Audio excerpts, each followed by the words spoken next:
Okay, so question number 3 का 16th question क्या दिया हुआ है? Log of bracket 4 raise to 2x, मतलब नंबर रेज टू वेरिएबल है ये, और फिर क्या है, एक फ्रैक्शन है, that is x² + 5 the whole divide by root 2x³ - 4 the whole raise to 3/2।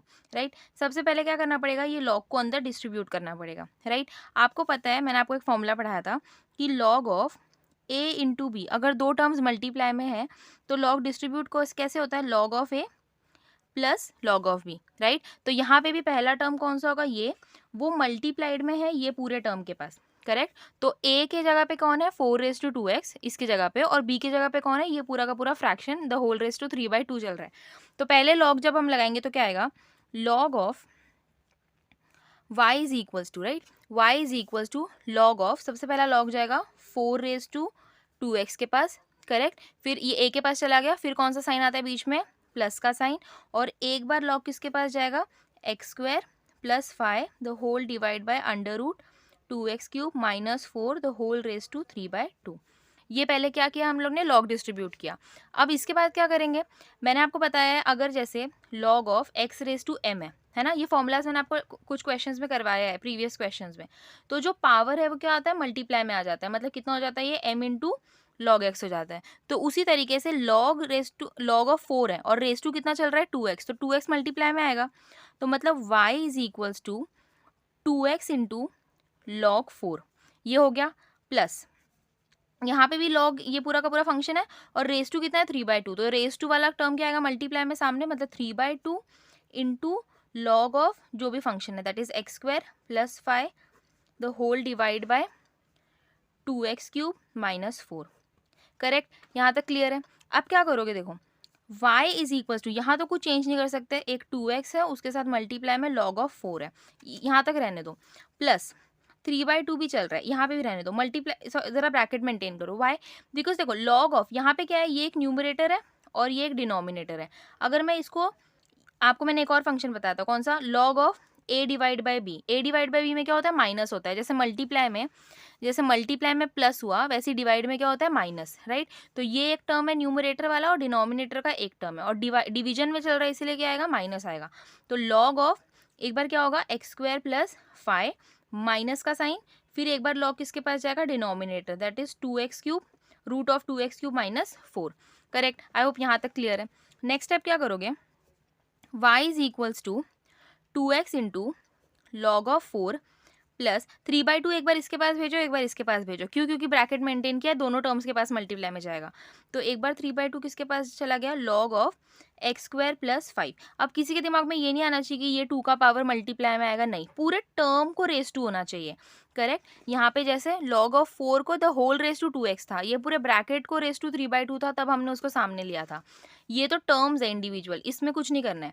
Minus, एक बार 3/2 इसके पास गया, एक बार इसके पास जाएगा मल्टीप्लाई में, तो 3/2 इंटू लॉग ऑफ, अब यहाँ देखो ये कितना है, 2x³ - 4, और ये जो रूट है, रूट को हम लोग क्या लिख सकते हैं, पावर में हाफ लिख सकते हैं। करेक्ट, नेक्स्ट स्टेप क्या होगा, y is equals to 2x into log of 4 plus 3/2 into log of x² + 5 minus, अब देखो यहाँ पे भी लॉग ऑफ एक टर्म है और उसको रेज टू हाफ चल रहा है, तो आ जाएगा मल्टीप्लाई में, मतलब 3/2 इंटू हाफ कितना होता है, 3 इंटू 1 3, 2 इंटू 2 कितना होने वाला है, 4 होने वाला है, और क्या बचेगा, लॉग ऑफ 2x³ - 4।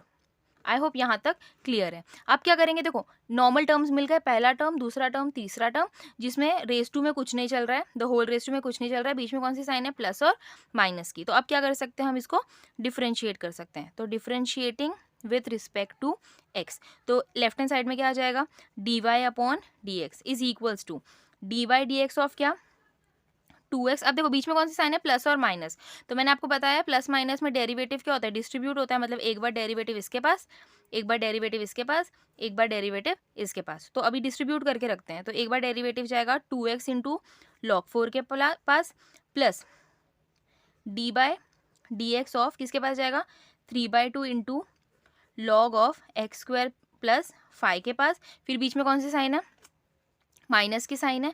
करेक्ट, और फिर जाएगा dy/dx किसके पास, 3/4 इंटू लॉग ऑफ 2x³ - 4 के पास। करेक्ट, यही स्टेप मैं नेक्स्ट पेज पे लिख रही हूँ ताकि मैं अच्छे से एक्सप्लेन कर सकूँ, ठीक है। ओके, सो मैंने क्या किया, जो स्टेप मैंने वो पेज पे लिखा था एग्जैक्ट वो स्टेप यहाँ पे लिखा, करेक्ट। अब क्या किया था हमने, बस डेरिवेटिव डिस्ट्रीब्यूट करके रखा था, एक बार ये टर्म के पास, एक बार ये टर्म के पास, एक बार ये टर्म के पास, बीच में एक बार प्लस की साइन थी, एक बार माइनस की साइन थी। अब डेरिवेटिव लेना स्टार्ट करो। तो मैंने आपको पिछले क्वेश्चन में भी बताया था, डेरिवेटिव कहाँ से देखोगे, लेफ्ट साइड से देखना स्टार्ट करोगे, करेक्ट। लेकिन अब यहाँ देखो, ये पूरा टर्म है, टू एक कांस्टेंट टर्म है, और log 4 क्या है, log 4 भी एक कांस्टेंट टर्म है। मैंने आपको बताया कभी भी कांस्टेंट टर्म क्या होता है, जो मल्टीप्लाई में होता है वो क्या होता है, बाहर आता है। जैसे फॉर एग्जांपल अगर हम 3x का डेरिवेटिव कर रहे हैं तो 3 क्या होता है, बाहर आता है, डेरिवेटिव किसके पास जाता है, सिर्फ x के पास जाता है, करेक्ट। वैसे 2 और log 4 दोनों ही क्या है, कांस्टेंट टर्म है। तो 2 और log 4 क्या आ जाएगा, मल्टीप्लाई में बाहर आ जाएगा, डेरिवेटिव किसके पास जाएगा, सिर्फ x के पास जाएगा। सेम उसी तरीके से यहाँ पे 3/2 मल्टीप्लीकेशन में है, जो क्या है, कांस्टेंट टर्म है, तो 3/2 बाहर आ जाएगा। लेकिन जो log of x square plus 5 है, इसमें तो वेरिएबल है ना x स्क्वायर प्लस 5, तो डेरिवेटिव जो है वो किसके पास जाएगा, log of x square plus 5 के पास जाएगा। बीच में माइनस के साइन है। सेम ये वाले टर्म में क्या है, 3/4 मल्टीप्लाई में है, कांस्टेंट टर्म, 3/4 बाहर, जो डेरिवेटिव है वो किसके पास गया, सिर्फ log ऑफ 2x³ माइनस 4 के पास गया, करेक्ट। आई होप यहाँ तक क्लियर है। अब ये क्या होगा, 2 log 4, ये तो वैसे ही रहेगा, रहने दो। x का डेरिवेटिव कितना होता है, x का डेरिवेटिव होता है 1, हमने पढ़ा है ये, प्लस 3/2 मल्टीप्लाई में है, रहने दो। लेफ्ट साइड से देखो कौन सा फंक्शन दिख गया, log का, तो log ऑफ x का डेरिवेटिव कितना होता है, 1/x, तो x की जगह पे कौन है, 1/x² प्लस 5, बट ये क्या है, x की जगह पे है, तो मल्टीप्लाई में फिर से डेरिवेट करेंगे जो x की जगह पे है, that is x² plus 5, correct. Minus 3/4 चल रहा है, रहने दो। लेफ्ट साइड से देखो कौन सा टर्म है, log of something, log of something मतलब log ऑफ x का डेरिवेटिव कितना होता है, 1/x, जो x की जगह पे है, बट हमें क्या करना पड़ेगा, फिर से डेरिवेट करना पड़ेगा जो x की जगह पे है, यानी 2x³ माइनस 4 को फिर से डेरिवेट करना पड़ेगा, करेक्ट। आई होप यहाँ तक क्लियर है। 2 इंटू log 4 इंटू 1 कितना देगा, सिंपली अपने को 2 log 4 देगा, प्लस 3/2 इंटू 1/x² प्लस 5 तो आपको मिल चुका है ऑलरेडी। अब डेरिवेटिव इसको करना है, देखो कितने टर्म्स है, पहला टर्म आपका x², दूसरा टर्म आपका 5, तो प्लस माइनस में मैंने बताया था डेरिवेटिव क्या होता है, डिस्ट्रीब्यूट होता है, एक बार डेरिवेटिव इसके पास, एक बार डेरिवेटिव इसके पास। जब x² के पास डेरिवेटिव गया, x² का डेरिवेटिव अभी तक आपको याद हो जाना चाहिए, कितना होता है, 2x होता है। 5 यानी किसी भी नंबर या कांस्टेंट का डेरिवेटिव कितना होता है, 0 होता है, बीच में कौन सी साइन है, प्लस की, बराबर, प्लस 3/4 इंटू यहाँ पे कितना है, 2x³ माइनस 4 आ चुका था, रहने दो। अब देखो डेरिवेटिव एक बार इसके पास, एक बार इसके पास, 2 क्या है, 2 कांस्टेंट है, तो मैंने बताया था मल्टीप्लाई में रहता है तो क्या होता है, बाहर हो जाता है, बाहर आने दो। x³ का डेरिवेटिव कितना होता है, x⁻n का फॉर्मूला लगाओगे 3x², करेक्ट। 4 का डेरिवेटिव 0।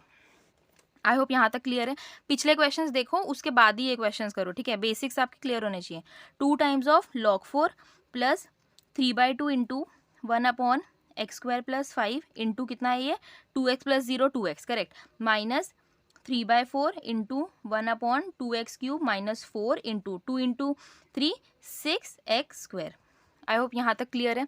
अब देखो कुछ कैंसिल होता है क्या, तो ये 2 और ये 2 कैंसिल हो रहा है मल्टीप्लाई की वजह से, 2 2 ज़ा 4, 2 3 ज़ा 6, बस और कुछ कैंसिल नहीं होगा, तो मतलब 2 log 4 एक टर्म मिला है, बीच में प्लस की साइन है, न्यूमरेटर में 3 इंटू 1 इंटू एक्स मतलब 3x है, डिनोमिनेटर में क्या है, x² प्लस 5 है, माइनस की साइन है, फिर 3 1 और 3 3 इंटू 1 3 और 3 इंटू 3 9, और एक क्या है, x² मल्टीप्लाई में है, द होल डिवाइड बाय, ये 2 है मल्टीप्लाई में, किसके साथ, ये पूरे ब्रैकेट के साथ, अंदर मल्टीप्लाई कर दो, तो 2 इंटू 2 4x³ और ये माइनस 2 इंटू 4 8, करेक्ट। तो ये आ गया आपका dy/dx, क्या आया final, 2 log 4 plus 3x/x² plus 5 minus 9x² divide by 4x³ minus 8, ये आ गया आपका फाइनल आंसर।